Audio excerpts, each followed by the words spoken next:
All right, for more, let's bring in Republican Congresswoman Beth Van Duyne of Texas. She sits on the Transportation and Infrastructure Committee and is also a former mayor of Irving, Texas. Congresswoman, thanks for joining me. Obviously, this is a tragic incident. Fourth graders, 19 of them killed. And I think there's a lot of American frustration right now that over an hour's time went without law enforcement breaching that door, that it was assessed to be a barricaded situation as opposed to an active shooter situation. What are your thoughts? Well, I think there's a lot of failures that you saw happen, from the beginning when this kid supposedly was a bully and had social media posts to having police called because he was fighting with his mom. There was a lot of failures that had people stepped in earlier might have prevented this shooting. The question is, what do we do moving forward?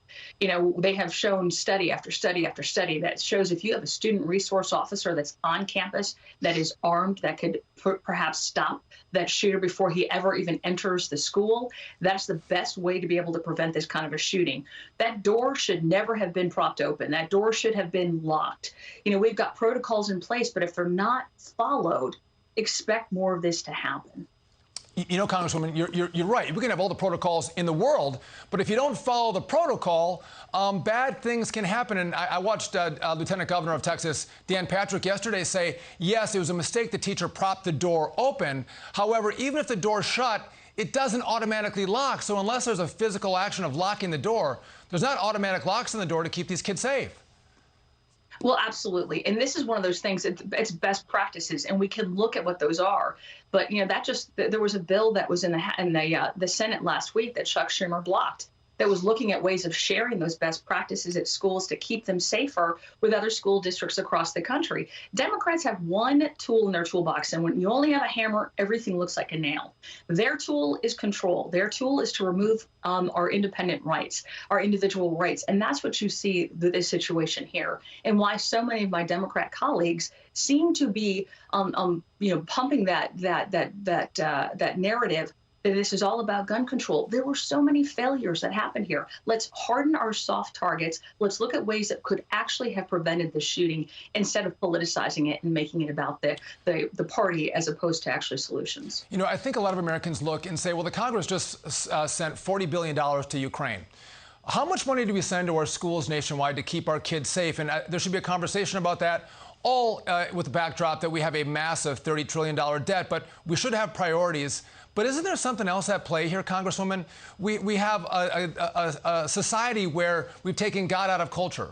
We have fatherless homes where men aren't in homes raising young men. We have a mental health crisis where kids are spending more time on social media and less time interacting with their families and their fellow friends.